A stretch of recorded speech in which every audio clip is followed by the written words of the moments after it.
Manajemen sistem dan administrasi olahraga. Apakah manajemen itu? Menurut Duff dan Marsick 1998, mengarahkan manajemen sebagai proses pencapaian dari target organisasi secara efektif dan efisien.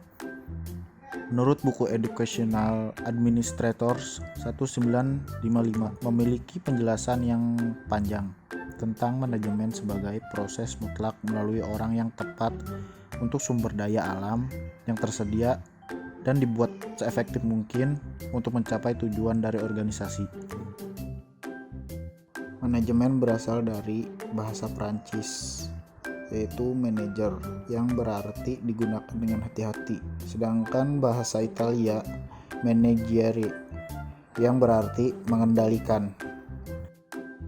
Seorang manajer adalah seorang yang aktif secara khusus dan merupakan bagian dari proses manajemen. Secara spesifik, seorang manajer adalah seseorang yang melakukan perencanaan, mengambil keputusan, merorganisasikan staf, memimpin motivasi, sekaligus mengontrol sumber daya organisasi. Manajer dapat merupakan seorang guru penjas, pelatih olahraga, direktur olahraga, dan lain-lain. Tugas manajer: memadukan dan menyeimbangkan tujuan, menetapkan prioritas yang didahulukan, mempertanggungjawabkan dan mempertanggungjawab, berpikir analisis dan konseptual. Kegiatan manajer: 1. Pribadi, diantaranya pengaturan waktu dan pengembangan karir. Yang kedua, teknis, diantaranya melatih dan pemecahan suatu masalah. Adapun prinsip manajemen dan struktur organisasi. Yang satu, manajemen harus menjelaskan pembagian wewenang dan tanggung jawabnya kepada stafnya. 2. Rentangan kendali harus dipertimbangkan dalam struktur organisasi. 3. Manajemen yang sukses tergantung pada komunikasi. 4. Koordinasi dan kerjasama antar berbagai departemen diperlukan untuk pengelolaan yang efektif. Yang kelima, manajer harus menjadi pemimpin yang efektif. Yang keenam, staf membantu keefektifan manajemen.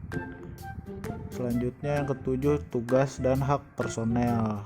Yang terakhir, 8, otoritas harus padan dengan tanggung jawab. Struktur manajemen dalam bentuk grafik. Organisasi grafik sering digunakan untuk menggambar dan menjelaskan struktur organisasi. Grafik ini jelas menggambarkan susunan manajemen sebuah organisasi dan posisi kunci dan fungsi manajemen mereka. Manajemen menggunakan representasi grafis organisasi untuk mengarahkan anggota staf baru untuk peran, tanggung jawab, dan tempat dalam struktur keseluruhan organisasi. Garis dan staf organisasi. Seseorang dalam posisi garis memiliki tanggung jawab langsung dan kewenangan untuk tujuan tertentu atau tujuan organisasi. Sebagai contoh, seorang direktur senior asosiate olahraga akan berada di posisi line dengan tanggung jawab langsung atas tugas yang diberikan oleh direktur, dan pada gilirannya akan melaporkan langsung kepada direktur. Yang terakhir, 3, struktur dan organisasi formal dan informal.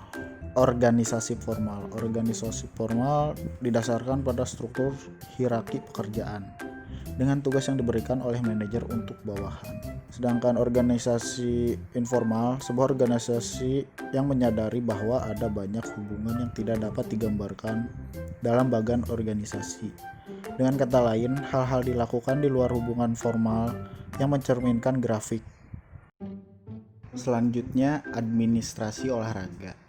Kata administrasi berasal dari bahasa Belanda, yaitu administratie, yang artinya segala kegiatan yang meliputi tulis-menulis, ketik-mengetik, komputerisasi, surat-menyurat, kearsipan, agenda. Kata administrasi lainnya berasal dari bahasa Yunani, yaitu administratre. Maka kata administrasi berarti memberikan pelayanan. Menurut Profesor Prajudi Atmosudirjo, membedakan administrasi dalam dua pengertian, yaitu administrasi dalam pengertian sempit dan administrasi dalam pengertian luas. Yang dimaksud pengertian sempit di sini dimaksudkan ditinjau dari lingkup kerja yang sempit, yaitu hanya berkisar pada kegiatan tata usaha kantor seperti tulis menulis, pengetikan, surat menyurat, agenda, kearsipan, pembukuan, dan lain sebagainya.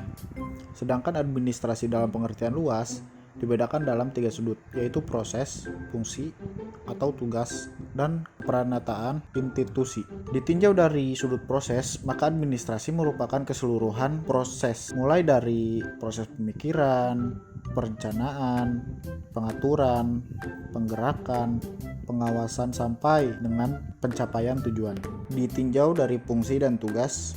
Dari sudut fungsi atau tugas, administrasi berarti keseluruhan tindakan atau aktivitas yang harus dilakukan oleh seseorang yang berkedudukan sebagai administrator.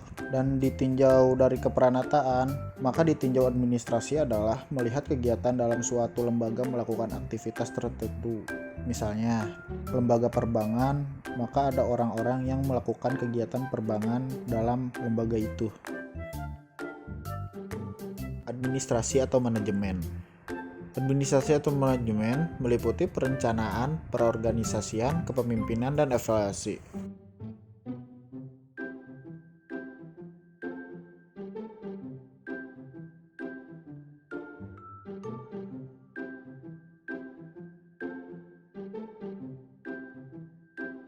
Yang A. Perencanaan. Perencanaan merupakan penentuan lebih awal dari suatu tujuan yang akan dicapai. Perencanaan meliputi A, B, dan S yang merupakan A. Apa yang akan dicapai, B. Bagaimana mencapainya atau melakukannya, S. Siapa yang akan melakukannya. Selanjutnya yang B. Perorganisasian. Organisasi merupakan sekumpulan orang yang bersepakat untuk bekerja sama dan memiliki komitmen yang akan dicapai tujuan. C. Pemimpin merupakan seorang yang dapat membuat keputusan yang tepat pada saat yang dibutuhkan. Seorang pemimpin dapat mengarahkan dan membangkitkan motivasi serta memberikan tuntunan atau pengendalian terhadap perilaku anggotanya. Yang terakhir yaitu D. Evaluasi. Evaluasi adalah melihat kembali hasil kerja yang telah dilaksanakan, baik keberhasilan maupun merupakan kegagalan kerja, untuk perbaikan di masa-masa yang akan datang.